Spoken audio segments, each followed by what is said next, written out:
Indian constitution के इस class में आप सभी लोगों का स्वागत है। हम लोग पढ़ रहे हैं संविधान में संशोधन, यानी कि संविधान में जो संशोधन हुए उनके ऊपर हम चर्चा कर रहे हैं। और 56वां संविधान संशोधन होता है 1987 में। कब होता है? 1987, 1987 ईस्वी में 56वां संविधान संशोधन होता है। और इसके अंतर्गत गोवा को एक राज्य का दर्जा दिया गया। गोवा को एक राज्य के रूप में दर्जा दिया जाता है तथा दमन और दीव को केंद्र शासित प्रदेश के रूप में ही रहने देते हैं। दमन और दीव को क्या करते हैं? केंद्र शासित प्रदेश यानी यूनियन टेरिटरी के रूप में ही रहने दिया जाता है।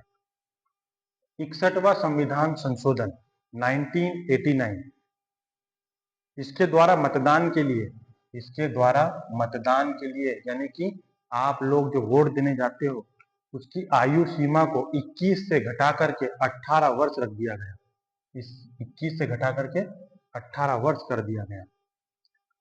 65वां संविधान संशोधन 1990, 1990, अनुच्छेद 388 यानी आर्टिकल 388 में संशोधन करके अनुसूचित जाति तथा जनजाति आयोग के गठन की व्यवस्था की गई है।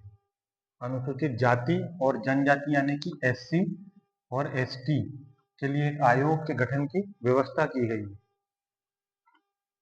69वां संविधान संशोधन यानी कि 69वां संविधान संशोधन क्या बोलता है? 1991 को यह होता है। इसमें संशोधन कब होता है? 1991 में इसमें संशोधन किया जाता है। दिल्ली को राष्ट्रीय राजधानी क्षेत्र बनाया गया। दिल्ली को राष्ट्रीय राजधानी क्षेत्र बनाया गया तथा दिल्ली संघ राज्य क्षेत्र के लिए विधानसभा और मंत्री परिषद का उपबंध किया गया। यानी दिल्ली जो यूनियन टेरिटरी है उस क्षेत्र के लिए विधानसभा और मंत्री परिषद का उपबंध किया गया, यानी कि चीफ मिनिस्टर की कैबिनेट होगी दिल्ली में। 70वां संविधान संशोधन 70 संविधान संशोधन 1992 को होता है। और दिल्ली और पुदुचेरी संघ राज्य क्षेत्रों की विधानसभाओं के सदस्यों को राष्ट्रपति के लिए निर्वाचन मंडल में सम्मिलित किया जाएगा।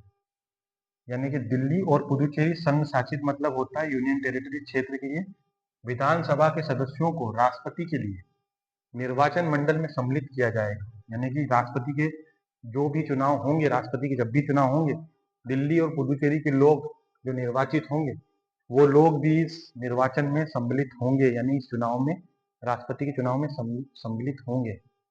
71वां यानी 71वां संविधान संशोधन 1992 8वीं अनुसूची में परिवर्तन करके कोंकणी, मणिपुरी और नेपाली भाषा को सम्मिलित किया जाता है। कोंकणी, मणिपुरी और नेपाली भाषा को सम्मिलित किया जाता है। आइए जानते हैं 73वां संविधान संशोधन 1993 को होता है। 73वां संविधान संशोधन और संविधान में 11वीं अनुसूची जोड़ी गई। संविधान में क्या करते हैं? 11वीं अनुसूची को जोड़ा जाता है। बहुत ही इंपॉर्टेंट क्वेश्चन है ये। 73वां संविधान संशोधन 1993 बहुत ही इंपॉर्टेंट।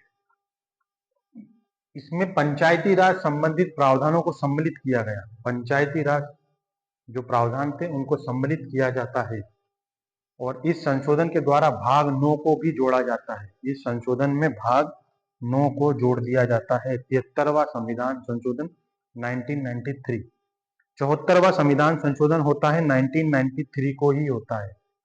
1993 को 74वां संविधान संशोधन होता है और 12वीं अनुसूची को शामिल किया जाता है।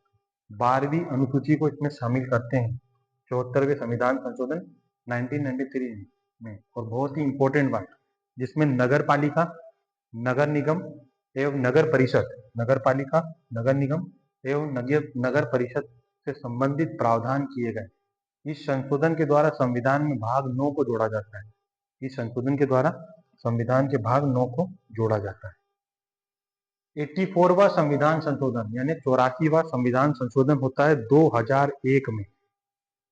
और संशोधन में क्या बोला जाता है? संशोधन में लोकसभा एवं विधानसभा की सीटों की संख्या 2026 तक में, यानी 2026 ईस्वी तक कोई भी किसी भी प्रकार का इन सीटों में परिवर्तन नहीं करा जाएगा, ये प्रावधान रखा जाता है।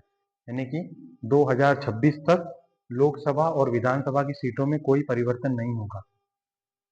85वां संविधान संशोधन होता है 2001 में, यानी 85वां संविधान संशोधन 2001 में सरकारी सेवाओं में अनुसूचित जाति और जनजाति यानी कि एससी और एसटी के अभ्यर्थियों को, जो भी अभ्यर्थी हैं उनके लिए पदोन्नति मतलब होता है प्रमोशन। पदोन्नति का मतलब होता है प्रमोशन, और प्रमोशन में क्या करा जाएगा, आरक्षण की व्यवस्था की गई है। 85 का संविधान संशोधन 2001 यही बोलता है। आगे भी हम संविधान संशोधन के ऊपर चर्चा करते रहेंगे, और आप लोग क्या करेंगे, आप लोग इसको रिपीट करेंगे ताकि एमपी सब इंस्पेक्टर निकल जाएगी। और हाँ, जहां भी रहेंगे सुरक्षित रहेंगे। धन्यवाद।